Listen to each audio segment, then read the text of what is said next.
I was designing this pattern recently when I found the need for a new special tool.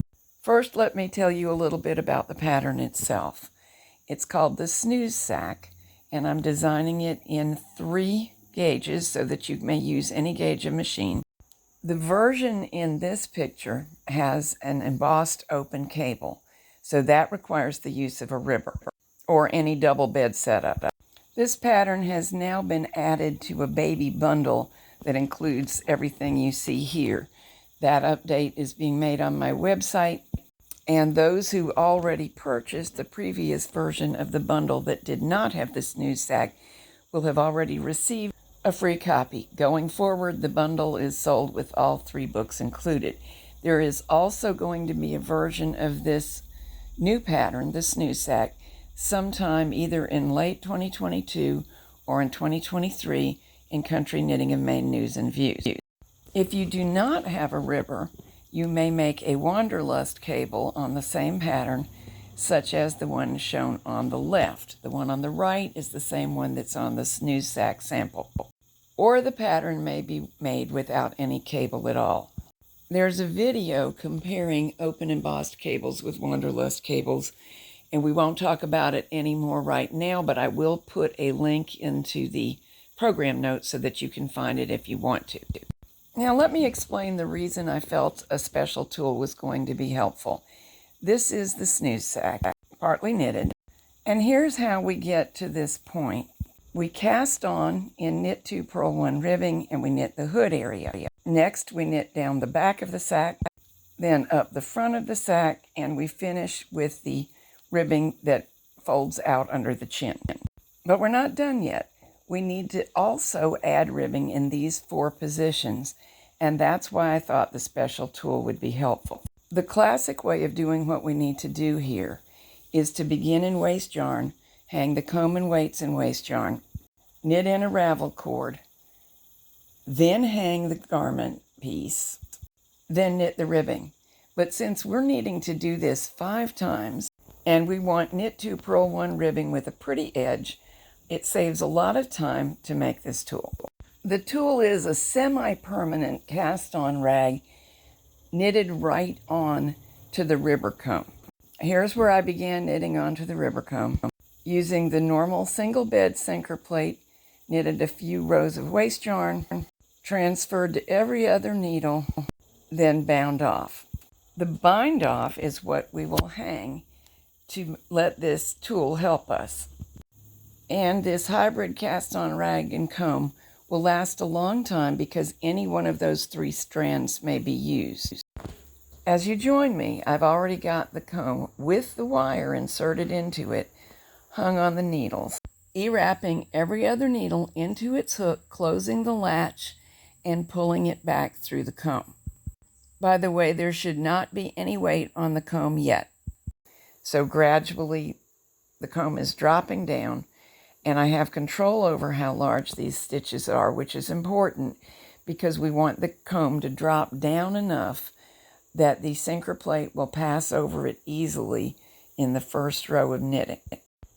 This does not trap my comb forever. I can pull the wire out whenever I want to, and it's an easy way of getting the comb hung on single bed work. By the way, I'm just using odds and ends of leftover yarn, and these aren't especially nice ones, but they are sturdy, and that's what I need. We want every needle to knit from now on for a little while, so I'll pull them all the way forward so it's easier for the machine to knit back from hold. I just tied my odds and ends of yarn together, so you will see me have to stop and repair a knot, and it doesn't really matter. We are never going to rely on this fabric for beauty. It's just got to hold its position. Now we just need to knit a few rows to get enough length. I wanted 3 to 4 inches. On a bulky, that's around 18 to 24 rows. I think that'll do. The point is for me to be able to reach up underneath easily to hang the weights on the fabric and to have the fabric holding the weights enough below the beds that they're not in the way. So at this point, I want to transfer back to every other needle. I'm doing this because I've discovered that hanging on every other needle when we go to use the tool is adequate to make the weights even, and it has the desired effect of making the area not too bulky, because we will have this along with part of the snooze sack on the needles all at the same time or in very close proximity. So when we're back to every other needle, I'm binding off around the gate pegs.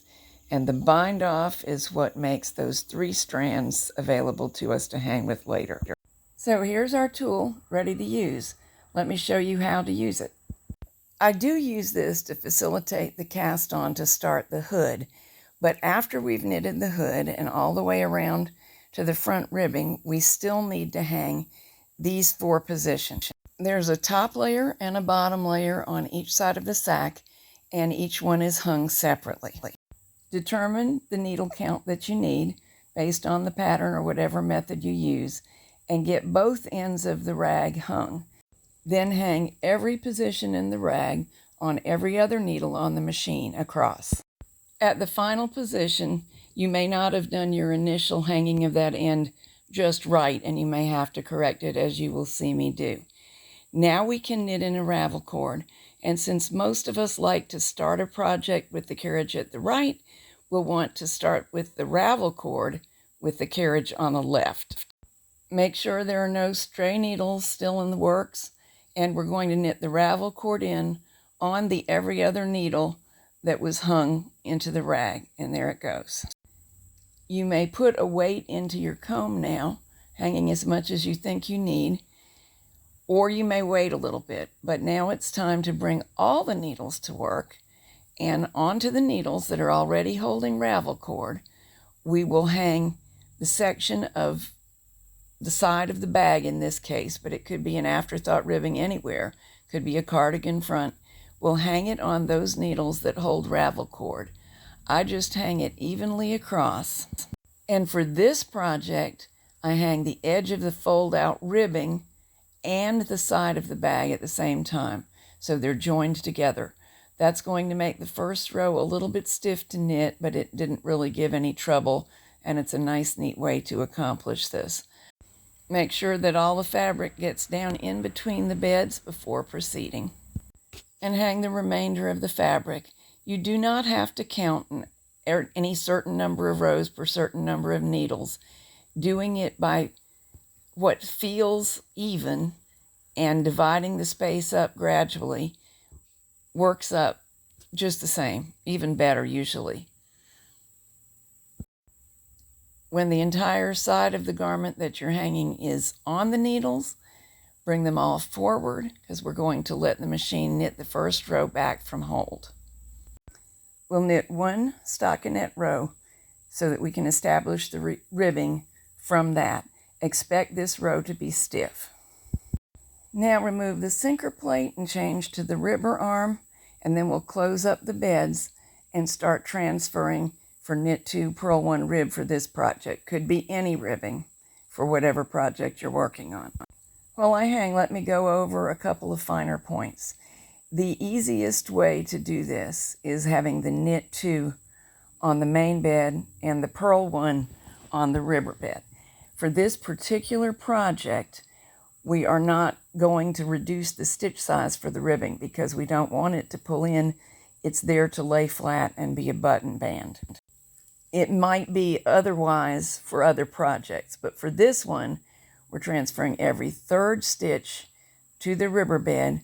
We're leaving the stitch size at garment stitch size or project stitch size. Knitting the ribbing rows, which you know how to do, so now I will skip to freeing the band after knitting those rows. The ribbing rows are complete, so it's time to bind off. The bind off is going to be very visible on this project, so I like it to be a chain stitched bind off all on one bed, and for that reason I'm transferring back to the main bed. Then we can knit 1 stockinette row. That gets my carriage back to the right, and it makes a little sort of beaded edge, which I like. If you don't like it, you could bind off immediately. I am also more comfortable binding off from right to left, being right-handed. I can manage it the other way, but why not give myself a break?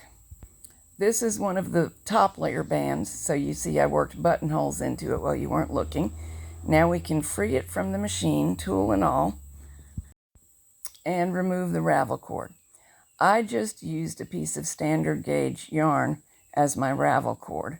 So it's not as strong or as slippery as real ravel cord, but it worked fine. And in fact, this was the first piece that I did. I was able to reuse that same piece of yarn for all the pieces of trim. The join between the main garment and the edge ribbing is very tidy, and we saved a good bit of time and waste yarn.